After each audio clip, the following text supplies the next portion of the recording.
Hi, welcome to my shop. Today we're going to be building these custom shaker style radiator covers. It's a pretty simple build, a little complication here. You have to work out the individual spacing, but other than that it's pretty simple and it's a lot of fun to build. Also keep in mind as you watch the video, if there's any of the tools that I'm using that you're interested in, I'm going to have all those tools that I use linked in the description box below. Alright, so let's get started on the build. Okay, now I have to make 3 of those radiator covers and each one of them are all going to be different sizes, so I'm only going to film me building one of them. But going into building this, we need a plan, and so the plans that I have devised everything to be cut equally. So the way I'm going to do that is I'm basically, since I need 6 pieces cut at 24.5 inches, I'm going to oversize everything to rough cut it, and then I'm going to set up a stop block to the exact dimensions I need, and then we'll cut them all against the stop block.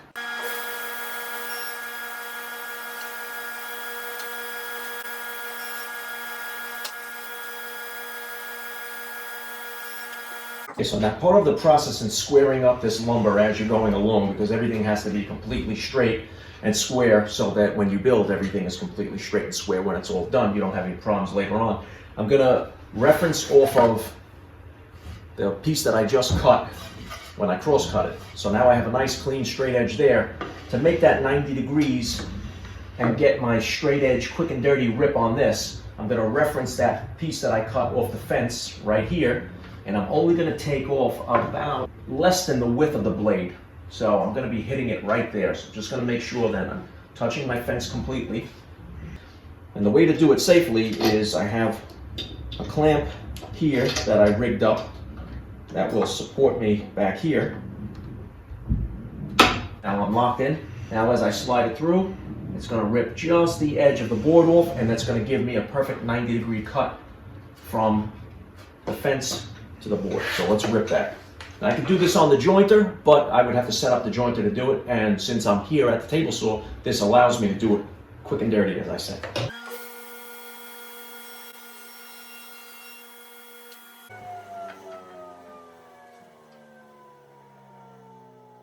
Now I need 24.5 lengths, and you can see after I cross cut to rough length and then I did a straight line rip, I marked that corner is square.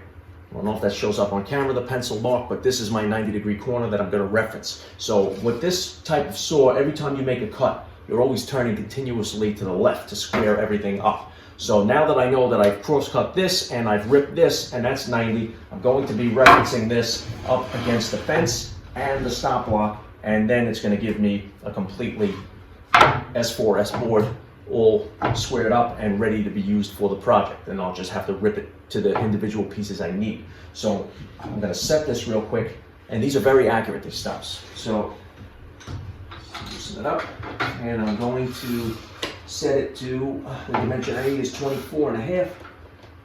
Set it right on that line. Okay.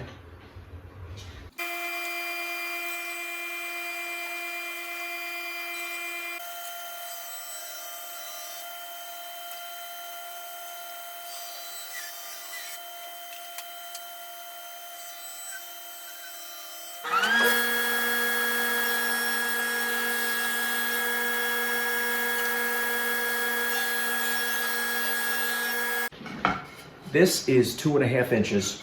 That's going to sit on the front. Here's another 2.5 inch piece. That's going to be the other style that's in the front. But now if I use 2.5 inches to wrap it around the corner, because this is going to have depth going to the back. So it's like kind of like a 3-sided box, if you will. So here we have a 2.5 inch style, and if we had a 2.5 inch style there, then this, when it got put together, would be out of proportion with that style. You can see the difference in thickness. So now, take this away. This was the 2.5 inch. In place of it, we're going to be putting 1 3/4. And then, when I form the corner here,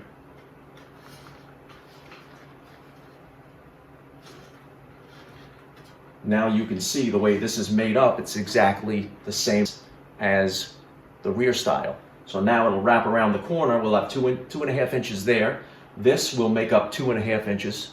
And then when it wraps around the corner this way to the front, you also have 2.5 inches. So it's just something to keep in mind when you make your plans for when you're making the cuts, because if you do, you know, all the cuts and then you try to make your measurements and everything and you plan it out and then you oversize those pieces, it's going to look out of proportion and you're going to have to wind up recutting everything, especially if you don't go back and check it before you start finishing it. Okay, so I had just a quick layout here on the bench. This is going to be the face of it, and then I'm going to have 1.5 inch slats spaced out every 3/4 of an inch to let the heat escape. So those will be recessed in here. We're going to run a rabbet with the router bit, and then we'll recess them in there. And these are only going to be 1/2 inch thick, so we'll be planing those down.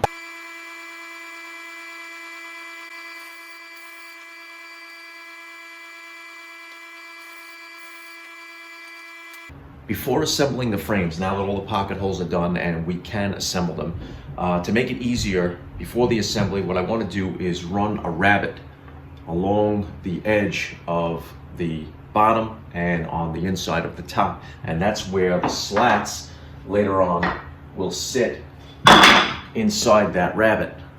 And that will bring it in 1/2 inch, and it will give me a 1/4 inch reveal on the front.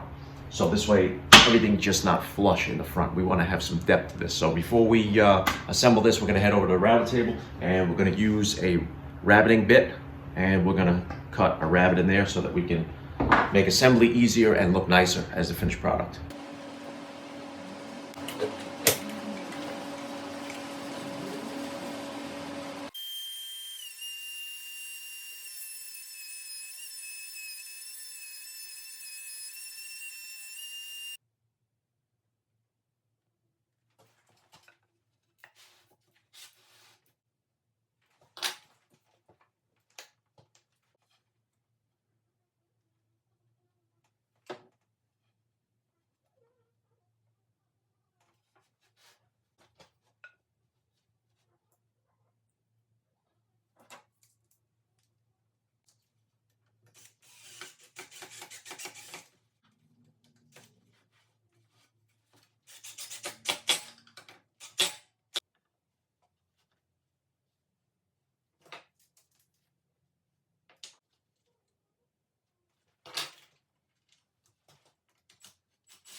Here I'm using a story stick to lay out the spacing of the slats.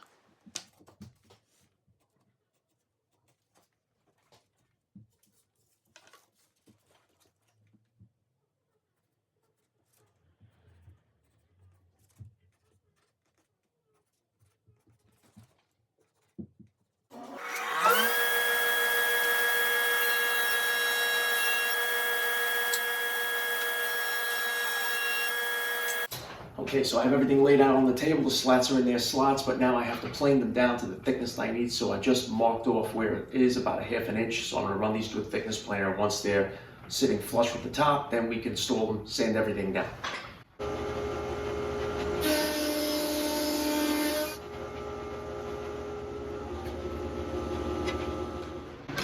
Okay, so I'm getting ready to nail everything up, all the slats in place. But before I do that, I'm just removing them from cradle that they're sitting in, and I'm going to break the edges now by hand, just because it's going to be much easier to do it now other than standing it up and trying to get a piece of sandpaper in there later on. So you can do this either with a block plane or you can just do it with a sanding block really quick. Just easing off those edges in the front. Takes a couple of seconds. Drop it back in.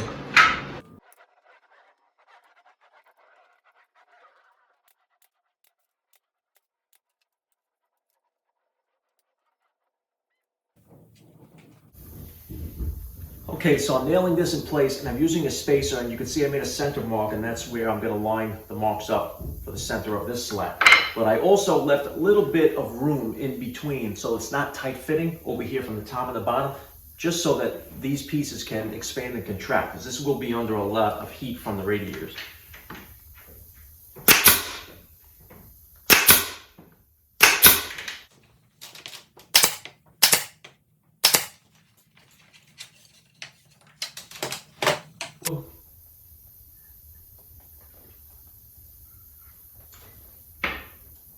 Flip it over, and I don't need spacers. I'm just going to line up my tick marks here.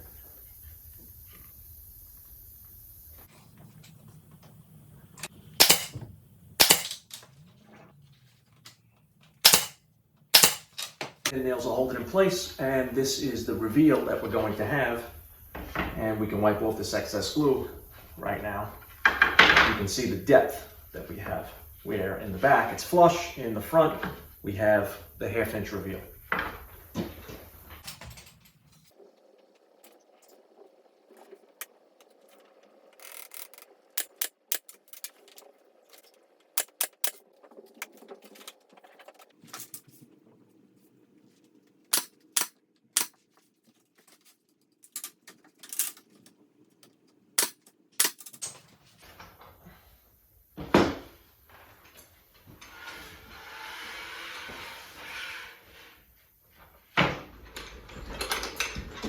Okay, so now the front is done, and now I'm going to show you the reason that I made one of the styles 3/4 of an inch shorter than it's supposed to be.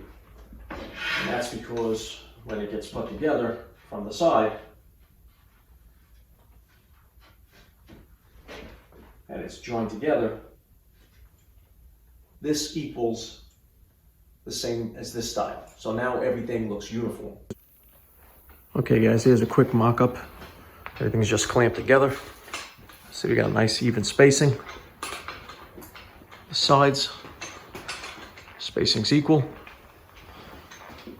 Okay, we're gonna make a top of this. We're gonna join the sides with dominoes, some glue and brad nails. Hold it in place, this way I don't have to leave it clamped. Then we're gonna make a top, make 2 more, and they're both going to be different sizes than this, so I'm just going to film this one.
Okay, so now that I have the edge banding on, I'm going to lift up the top, and what I'm going to do is put a small bead of glue all around, and we're going to drop the top down. I'm going to make sure it's flush on the back, on one side in particular. Then I'm going to drive some trim head screws, which are very, very tiny. You can see how small the head is on that. It's going to make a pinhole, and we're going to drive them in each corner. And then we're going to fill those holes, sand it down, get it ready for, and all prepped for paint And I have my combination square set up for 1 inch, because that's the overhang I have on each side is 1 inch. So what I'll do is once I set that down with the glue, I'll just use the combination square to make sure that I have it even on both sides, and we'll screw it off to be finished. All right, so let's get a little glue on this. Just drop that down. Let's flush up the back. That side's flush. Once that side is flush, let's set the piece. That's perfect right there.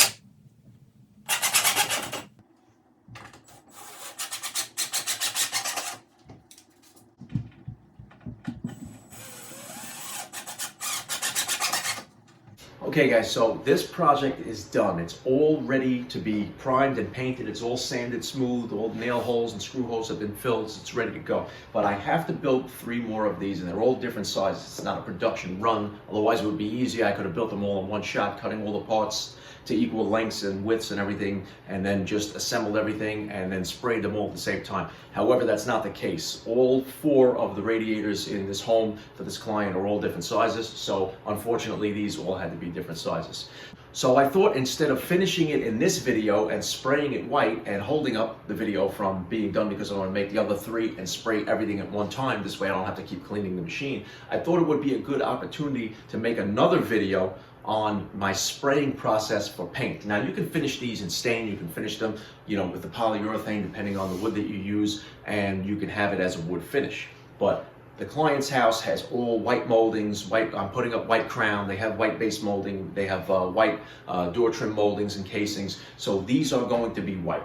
So instead of spraying this, I figured it would be better if I just end the video here with this, and then the next video I'm going to spray all of these radiator covers, but in the process I'll show you the technique of using the airless sprayer that I do use, and my choice of airless sprayers, and also the kinds of paints and how to thin it down to use with the airless sprayer to give you a flawless finish. Okay, so thanks for watching. Thanks for joining me in the shop. This was a fun build. I really love the way it turned out. I showed the clients some pictures. They love the way it turned out. So I can't wait to finish all 4 of them and install them in the house. And if you're interested in any of the tools that I use in this video, if you click on the description box below, you'll see all the Amazon links to my Amazon affiliate, where we'll have all the tools that I use. So you just click on one of those links of the description of the tool you're interested in, it'll take you right to that tool, and you can buy it through that link. It's not going to cost you any extra money, it's just the regular price of the tool, but what Amazon will do, will kick back a little money to me to put into this channel so I can make better content in all my future videos. So for those of you who already have done so in the past video, clicked on those links and purchased tools, thank you very much. All that money goes back into here, and I'm trying to produce the best content I possibly can for you. I hope everybody's enjoying these videos. Make sure you hit the subscribe button, make sure you hit the little picture of a notification bell. Don't forget to check the description box for the tool links, and I will see you guys in the next video. Thanks for watching, and thanks for joining me once again.